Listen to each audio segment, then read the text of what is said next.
Welcome to my YouTube channel. നമ്മൾ ഇനി PSC mains പരീക്ഷയ്ക്ക് ആവശ്യമായിട്ടുള്ള 2026 നടക്കുന്ന മെയിൻസ് പരീക്ഷകൾക്ക് ആവശ്യമായിട്ട് നമ്മൾ പഠിക്കാനായിട്ട് 10th ലെവലിലേക്ക് മെയിൻസ് പരീക്ഷകൾ വരുന്നുണ്ട്. അപ്പോൾ അതിന് വേണ്ടിയിട്ട് മെയിൻസ് മറികടക്കാൻ വേണ്ടിയിട്ട് നമ്മൾ എന്ത് ചെയ്യണം? അതിന് വേണ്ടിയിട്ട് സ്പെഷ്യൽ പ്രിപ്പറേഷൻ തന്നെ വേണം.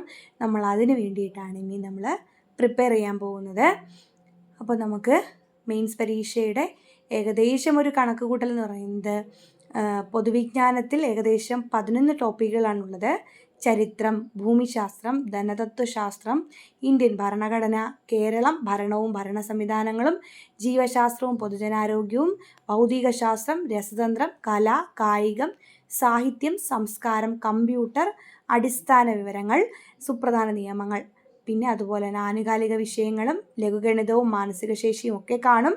പിന്നീട് ഒരു പേപ്പർ ജനറൽ ഇംഗ്ലീഷ് കാണും. പിന്നെ ഒരു പ്രാദേശിക ഭാഷ മലയാളമായിരിക്കും നമ്മൾ കൂടുതൽ പേരും ഓപ്റ്റ് ചെയ്യാറുള്ളത്. അപ്പോൾ നമുക്ക് ഇതിനായിട്ട് ഓരോന്നോരോന്നായിട്ട് സിലബസ് വൈസ് പഠിച്ചു പോകാം.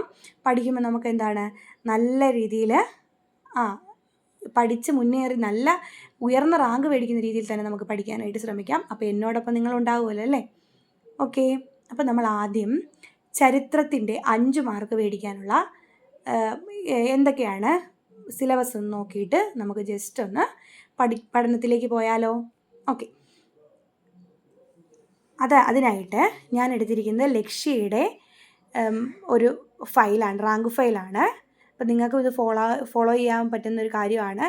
കാരണം ടെക്സ്റ്റ് ബുക്കുകൾ പഠിച്ചു കഴിഞ്ഞാൽ നമുക്ക് റെഫർ ചെയ്യാൻ പറ്റുന്ന നല്ലൊരു ടെക്സ്റ്റാണ്. എന്താണ് നമ്മുടെ ലക്ഷ്യയുടെ എന്ന് പറയുന്നത്, ലക്ഷ്യയുടെ റാങ്ക് ഫയൽ എന്ന് പറയുന്നത്. നമുക്ക് ലക്ഷ്യയുടെ റാങ്ക് ഫയൽ പൊതുവിജ്ഞാനത്തിൽ ചരിത്രത്തിലെ 5 മാർക്കിൽ ആദ്യം കേരളം, പിന്നെ ഇന്ത്യ, പിന്നെ ലോകം. അപ്പോൾ നമുക്ക് ആദ്യം കേരളം പഠിക്കാം. കേരളം പഠിക്കുമ്പോൾ യൂറോപ്യന്മാരുടെ വരവ്, യൂറോപ്യന്മാരുടെ സംഭാവന, മാർത്താണ്ഡവർമ്മ മുതൽ ശ്രീ ചിത്ര തിരുനാൾ വരെ തിരുവിതാംകൂർ ചരിത്രം, സാമൂഹിക മത നവോത്ഥാന പ്രസ്ഥാനങ്ങൾ, കേരളത്തിലെ ദേശീയ പ്രസ്ഥാനങ്ങൾ, കേരള ചരിത്രത്തിൻ്റെ സാഹിത്യ സ്രോതസ്സുകൾ, ഐക്യ കേരള പ്രസ്ഥാനം എന്നിവയാണ്. 1956 ശേഷമുള്ള കേരളത്തിൻ്റെ സാമൂഹിക രാഷ്ട്രീയ ചരിത്രവും നമുക്ക് പഠിക്കേണ്ടതായിട്ടുണ്ട്. ഓക്കെ, പഠിച്ചാലോ? അപ്പോൾ എല്ലാവരും വില്ലിങ് ആണെങ്കിൽ നമുക്ക് എന്തായാലും ഈ ചരിത്രത്തിൻ്റെ ക്ലാസ് തുടങ്ങാം. ആദ്യം നമ്മൾ കേരളമാണ് സ്റ്റാർട്ട് ചെയ്യുന്നത്. കേരളം സ്റ്റാർട്ട് ചെയ്തിട്ട് നമുക്ക് ഇന്ത്യയിലേക്കും പിന്നെ ലോകത്തിലേക്കും വരണം. മാക്സിമം നമുക്ക് സിലബസ് കംപ്ലീറ്റ് ചെയ്യണം. Okay, thank you.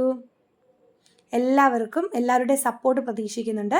അപ്പോൾ നിങ്ങളുടെ സപ്പോർട്ടോടുകൂടി നമുക്ക് ഒന്നിച്ച് തന്നെ ഈ ഒരു PSC റാങ്ക് ലിസ്റ്റിൽ ഏറ്റവും ഉയർന്ന വിജയം കരസ്ഥമാക്കുന്ന രീതിയിലേക്ക് എത്തണം. എല്ലാവരും അതിനായിട്ട് പ്രയത്നിക്കുകയും ചെയ്യണം. ഓക്കെ.